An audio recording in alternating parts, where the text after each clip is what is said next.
Coming up today here on the Raiders Report, my final Raiders mock draft for 2025. I would say over the course of the last 3 to 4 months, I've probably done 10, maybe 12 mock drafts in total. If you want to go check out any of them, just look up Raiders mock draft on YouTube, and I guarantee I'm going to pop up. The way that I ended up doing this mock, though, is a blend of the way I could see John Spytek, a blend of what I could see Pete Carroll, and a blend of if I was in the war room with those two gentlemen there, what this Raiders draft could ultimately end up looking like. Now, typically I've done mocks on PFF. This one I've actually done, I did on PFN, so just keep that in mind. I also did not do any trades, so just please also keep that in mind. I always like to do my final mock draft as just being just the picks that the Raiders have, because trades and mocks, especially simulations, seem to happen a lot more often than what they actually happen in real life. For those that do not know, the Raiders have 9 picks in total. You got to pick in round 1 all the way through 7 in every single one. 3 picks, though,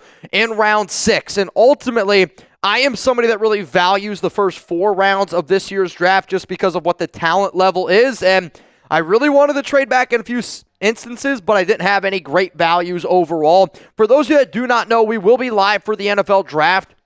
Last year, we were live for almost 21 hours in total. So my only thing is this. If you're a Raiders fan, you bleed silver and black. If you want to participate and you want to hang out with Jeremy Chuggs and I during the draft, make sure you're subscribed. Make sure your notifications are turned on. If you want to see the picks before you see them on TV, we're going to be the channel for you. If you don't want to see that, you're probably not going to be very happy with us. Let's go to the first 5 picks here of this mock. It was Cam Ward. He went off the board at number 1 to the Tennessee Titans. Travis Hunter goes off the board at number 2 to the Cleveland Browns. Abdul Carter, number 3 to the New York Giants.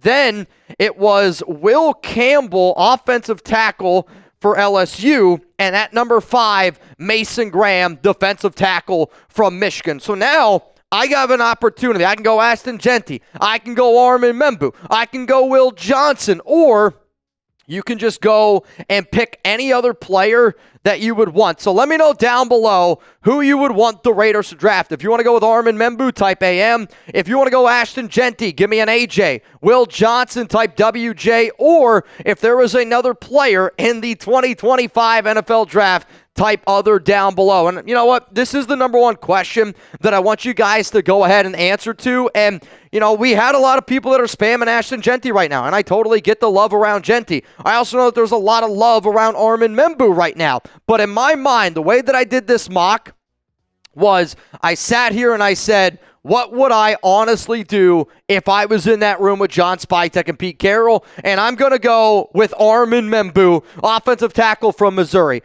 I believe that he is the number 1 offensive tackle in this year's draft. I also believe that he is a player that you could see turn into somebody along the lines of the next Tristan Wirfs, who John Spytek drafted down in Tampa Bay. This is a player that I know a lot of people might think is not better than Ashton Jeanty, but there are some people that have Armand Membou actually ranked higher than Jeanty on their big board. Tom Downey said that he moves well for his size, got good burst to get into position, good balance really well, helps in pass protection. Could struggle with powerful edge rushers is what Tom says, getting into his frame. But I look at him and I go, we can turn this offensive line into a top 10 unit ASAP Rocky. I also think because of how deep the running back class is, I'm going to be able to get a running back later and still feel good about my draft. Yes, this probably means DJ Glaze is going to get kicked in. Maybe they put Dylan Parham over there at left guard. But Colton Miller, Dylan Parham, Jackson Powers-Johnson, DJ Glaze, Armand Membou, that's a top 10 offensive line, and that's something that I'm going to buy into. The Athletics' Dane Brugler has this to say on Membou. Membou might not have ideal height for a tackle, but he plays long with exceptional control and finishing skills. His tools remind me of Troy Fontenot from the 2024 draft class, and all the talent is there for him to become a long-term NFL starting tackle. The name that he mentions there I do find to be very interesting because it's not the first time that that name has been brought up to me. And what's also very interesting about Troy Fontenot, last year was on Washington.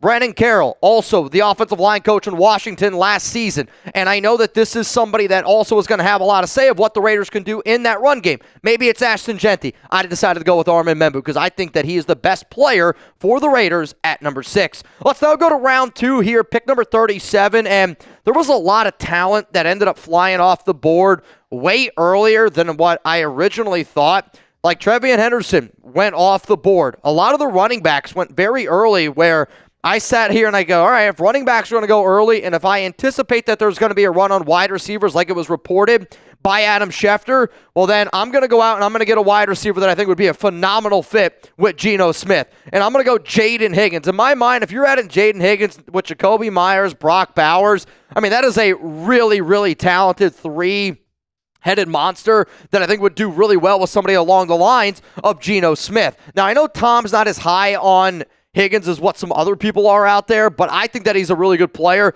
and I think he's really good, great in contested catch spots due to his size, radius, 6'7" wingspan, great hands, only 3 drops over the last 2 seasons, and I know that Geno Smith is going to be able to put the ball on target, which I'm telling you is going to help him. Not the quickest route runner, but he does run a complete route tree, and when I went back and I watched Geno, wide receivers that were able to run a complete route tree with solid hands always proved to be solid options for Smith. Last season, had 87 catches on 129 targets, 9 touchdowns, 1,183 receiving yards. Also, watch out for Jalen Nohl, his teammate at Iowa State. I think could also be an intriguing option for the Las Vegas Raiders. But off the start, I ended up going with Armand Membou. I ended up going with Jayden Higgins. And in this route, I would say it's Jacoby Myers is still the number 1. Jayden Higgins is number 2, and now this allows Trey Tucker to be his original spot, which I think is a slot receiver or just a deep option. I will also go out here and I'll say by adding him, I could still see the Raiders going out and getting a Tyler Lockett, also potentially going out and still getting a receiver along the lines of a Keenan Allen, maybe even somebody along the lines of a Robert Woods, just due to the connections with Raiders wide receiver coach Chris Beatty. So we got Armand Membou in round 1.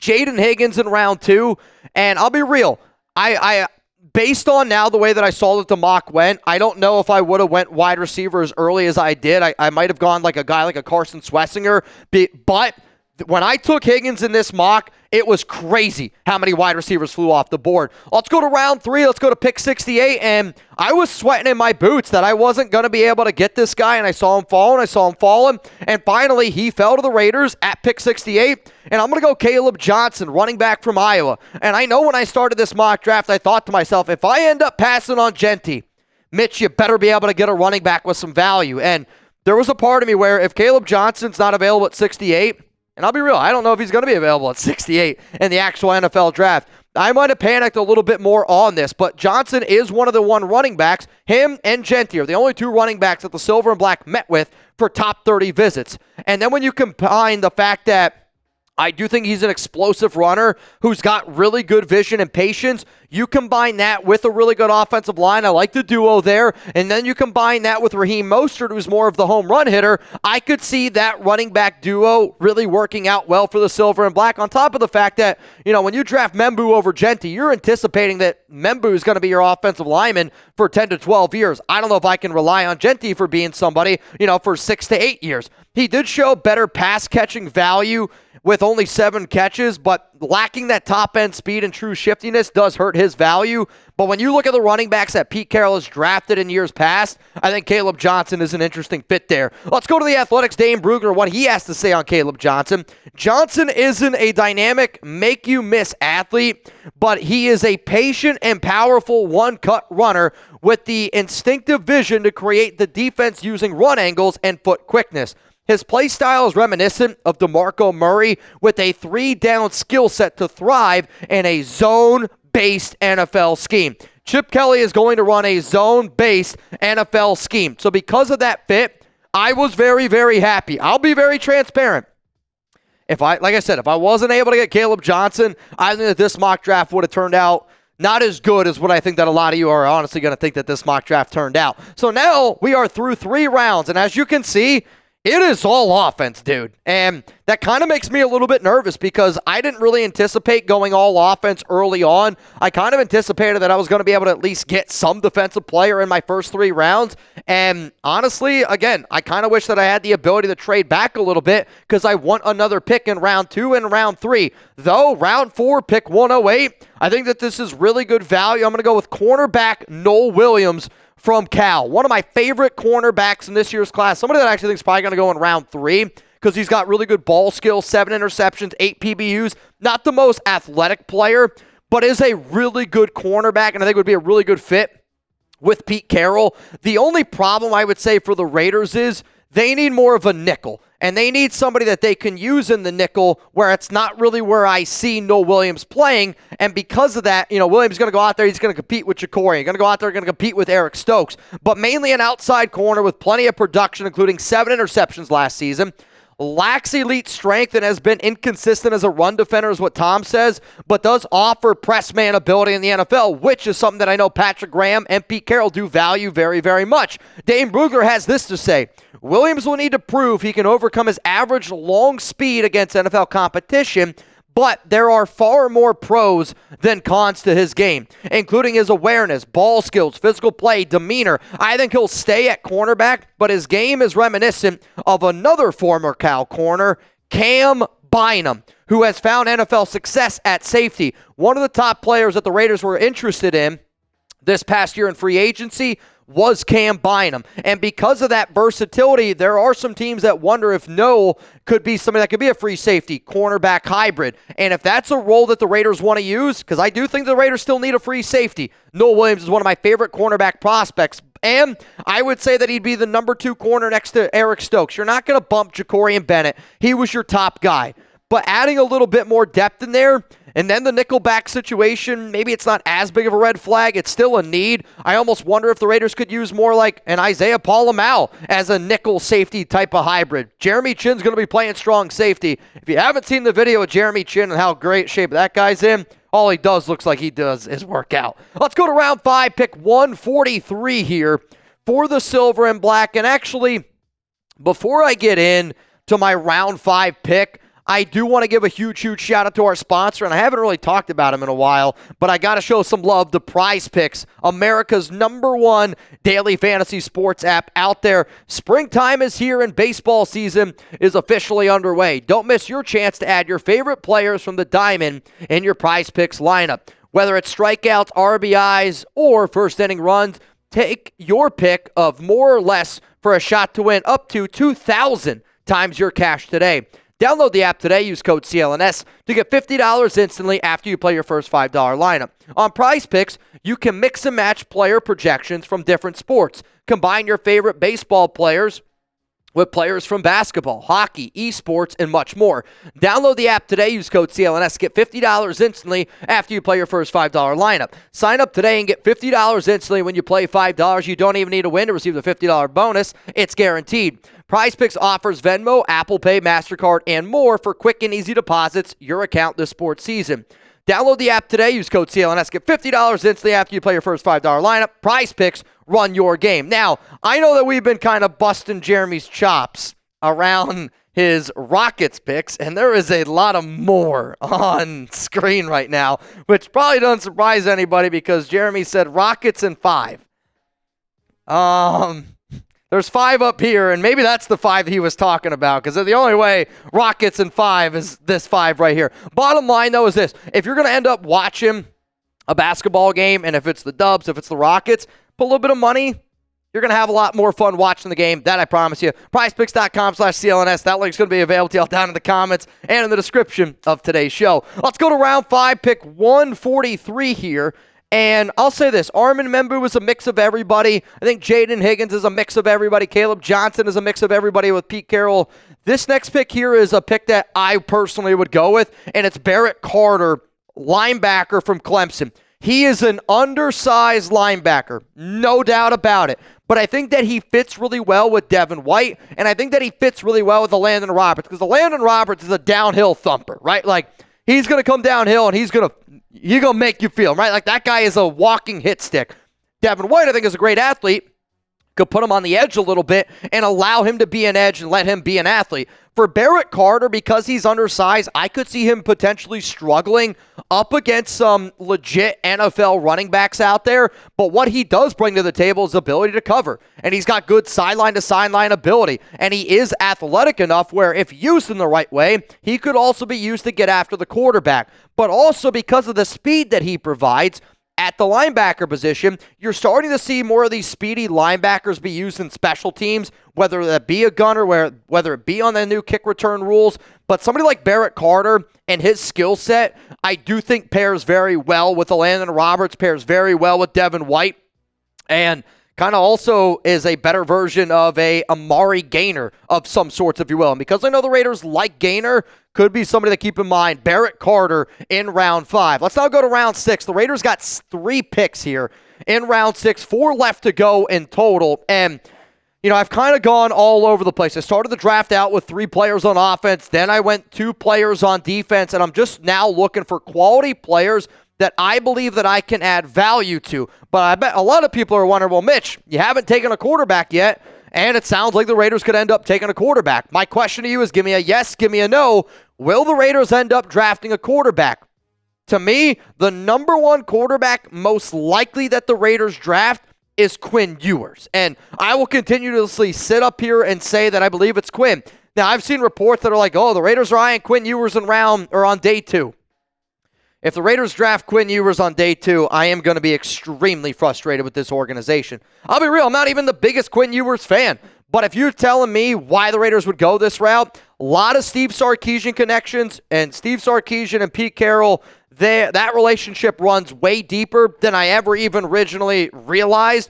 But because of Sarkisian and Carroll's relationship, there is a lot of hype right now around Quinn. But he also fits that 2 to 3 year window for Geno, where you let Quinn learn for 2 to 3 seasons, and you can see what you get out of him. I'll admit, Quinn in round 6, I don't know if he's going to be there. And I think quarterbacks in general, it's the debate of where do they go. Because if Tyler Shuck, Jalen Milroe, Shedeur Sanders, and all these guys are gone by the top 50 picks, Quinn's not going to be available to you at 180. But I wonder if this is the draft where there's always talk around quarterbacks going high. I almost wonder if this is like the draft a few years ago where like Malik Willis was being talked about going in the top 5, and he ends up sliding all the way down to round 3. I wonder if that's this type of season, but Ewers does have the arm talent. I think Ewers also is a really good fit in Chip Kelly's system.